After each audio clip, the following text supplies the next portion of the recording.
Okay, hello everyone. This is Teacher Justina. If you are still new to my channel, do not forget to like, share, and subscribe for more video updates. Our lesson for today's video is all about the product of functions. So, what is its derivative? If we will be multiplying the two functions, we have to have the formula. So the d over dx is another form for the f prime or the derivative. So the product of the two functions is equal to the first function times the derivative of the second plus the second function times the derivative of the first function. So let us have number 2. So number 2 is being rewritten. The 3x plus 2 is being rewritten because in the formula we just have to write the first function as is times the derivative of the second. So the derivative of 2x is 2, then plus the second function times the derivative of the first function. So what shall we do next? Of course, we need to simplify them by uh, distributing the 2. So it is now 6x. 2 times 2 is 4, and then 3 times 2x is 6x. So now the final answer is equal to 12x plus 4. And this is already the derivative of the given function. Let us proceed to number 2. So our first function is 3x squared plus 5x minus 5, and this is our second function.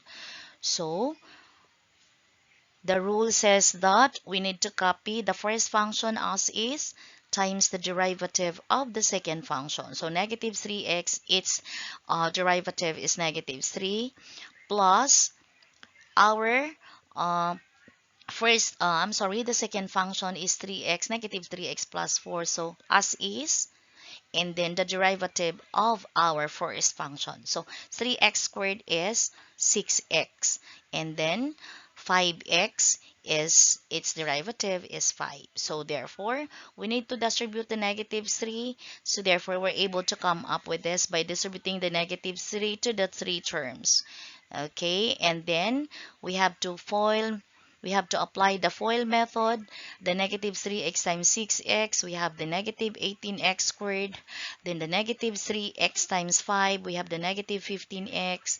The 4 times 6x is 24x, and then 4 times 5 is equal to 20. So therefore, we are now simplifying them by combining like terms. So the negative 9x squared and the negative 18 x squared are similar, while the negative 15x and the negative 15x are also similar, as well as the 24x. So to further simplify, so this is already our derivative. Let's proceed to example number 3. So number 3, you have there 3 times the square root of x. But before that, I think it is more convenient to uh, transform the square root of x into 3x to the power of 1 half. And for this, we are now ready to get its derivative. Applying the power rule, the 1 half will be written in here, and then the 3, then x to the power of 1 half minus 2 over 2. So the 2 over 2 is just equal to 1. So therefore, we have now, we have to simplify the x to the 1 half minus 2 over 2. It will give us an exponent of negative 1 half. And to simplify further, this will be 3 halves x to the negative 1 half. So this is our f prime of x. So if this is our f prime of x, what will be our g prime of x? So we have 2x minus 5, and our g prime of x is equal to 2. So are we now ready? So we just rewritten the 3x to the 1 half and the 2x minus 5. Okay, and then we have to follow the rule, writing the first function as is times the derivative of the second function, which is 2 plus writing the second function as is, and then times the derivative of the first function. So the derivative of the first function is this. Thus, to further simplify, so we have to multiply the 2 and the 3. So we have the 6x to the power of 1/2, and then plus, we have the plus in here. Then we multiply the 3 halves x to the negative 1/2 to 2x. So it's in here. And then the negative 5 times this expression is we have this. Thus, what is its final answer?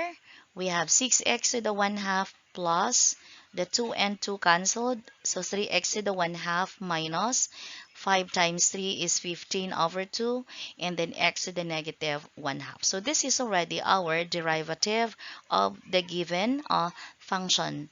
So let's proceed to the next example. So our next example is this one. And so far, this is our f of x, and this is our g of x is our second function. So to apply the rule, we have to copy the first function as is. So we just now copy the first function, and then we have to multiply it to the derivative of the second. So our second is 6x to the 4.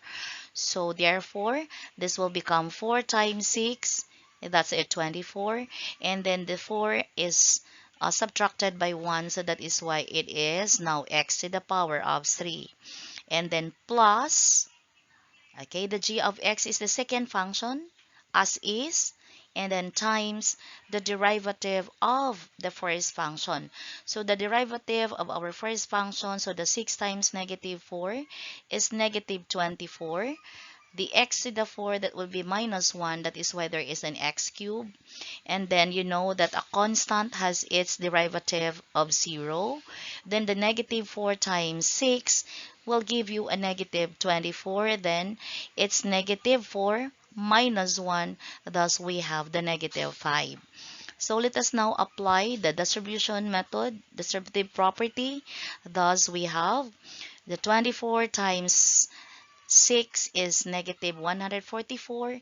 And why this is x to the 7? Because the 4 and 3 can be added because we have common bases.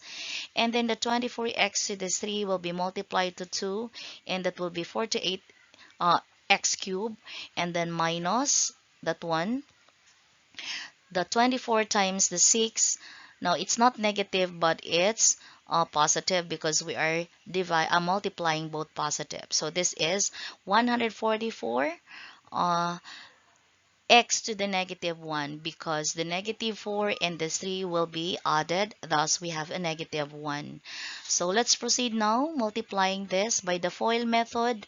So we have negative 144 x to the 7, and this will be multiplied to the negative 24. So we have a negative 144, then x to the negative 1, because x to the 4 and then times x to the negative 5.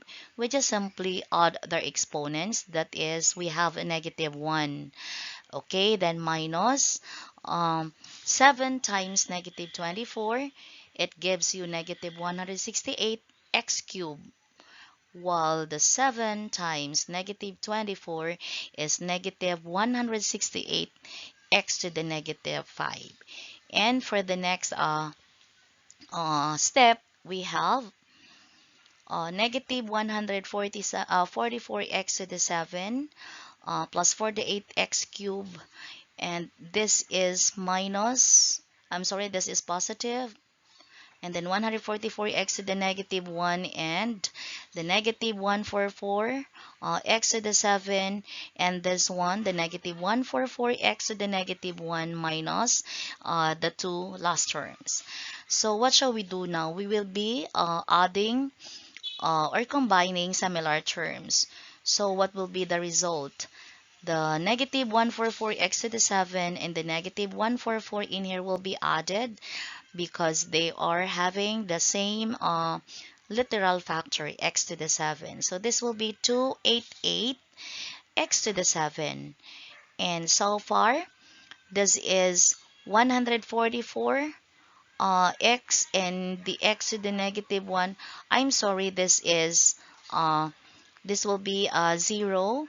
So therefore, this will be already deleted in this part, because I thought it's already a negative in here. So therefore, at this particular step, we're able to isolate these terms because we have a zero sum.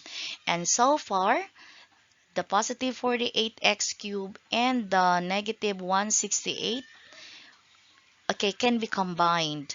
So therefore, the 168 and the 48 will be subtracted because they have different signs. So that is, the answer will be negative 120 x cubed. And then we have the negative 168 x to the negative 5. And so to further uh, write the final answer. Okay, so this is already since we were able to delete it in this particular step, so we have already the final answer as negative 288 x to the 7 minus 120 x to the power of 3 minus 168 x to the power of 5, because we're able to express the negative 5 to its positive exponent. So therefore, this is already our final answer in this number 4. Guys, I hope you learned something from this video. And this has been Mrs. Bercoma in telling you thank you for watching.